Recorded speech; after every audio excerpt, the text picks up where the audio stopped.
Para sa hindi pa nakakaalam, ito pala ang kasaysayan ni Vladimir Putin. Tara, samahan ninyo ako at alamin natin. Si Vladimir Vladimirovich Putin ay ipinanganak noong ika-7 ng Oktubre taong 1952 sa Leningrad, ngayon ay St. Petersburg, Russia. Siya ang bunso sa 3 anak ng isang tagapangasiwa ng pabrika at isang factory worker. Nag-aral siya ng batas sa Leningrad State University at nagtapos noong 1975. Pagkatapos ng kanyang pag-aaral, sumali siya sa KGB, ang ahensya ng intelihensya ng Unyong Sobyet, kung saan naglingkod siya bilang isang foreign intelligence officer at umakyat sa ranggo bilang tenyente koronel. Noong 1991, nagbitiw si Putin mula sa KGB upang simulan ang kanyang karera sa politika. Nagsimula siya bilang isang tagapayo sa administrasyon ni Mayor Anatoly Sobchak sa St.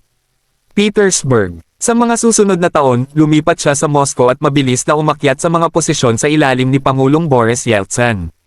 Noong 1999, itinalaga siyang punong ministro at nang bumaba si Yeltsin noong ika-31 ng Desyembre ng parehong taon, naging acting president si Putin.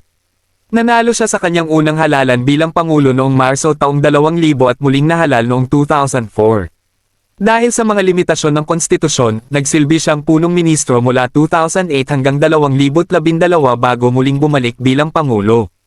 Sa ilalim ng kanyang pamumuno, nakaranas ang Russia ng makabuluhang paglago ng ekonomiya at nagpatupad siya ng mga reforma na nagpalakas sa kontrol ng Estado. Noong 2014, inangkin ni Putin ang Crimea mula sa Ukraine, na nagdulot ng pandaigdigang pagkondena at sanctions laban sa Russia.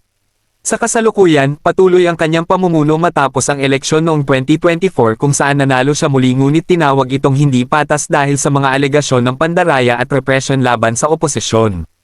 Sa kabuuan, si Vladimir Putin ay isang kontrobersyal na leader na may malalim na impluwensya hindi lamang sa Russia kundi pati na rin sa pandaigdigang politika.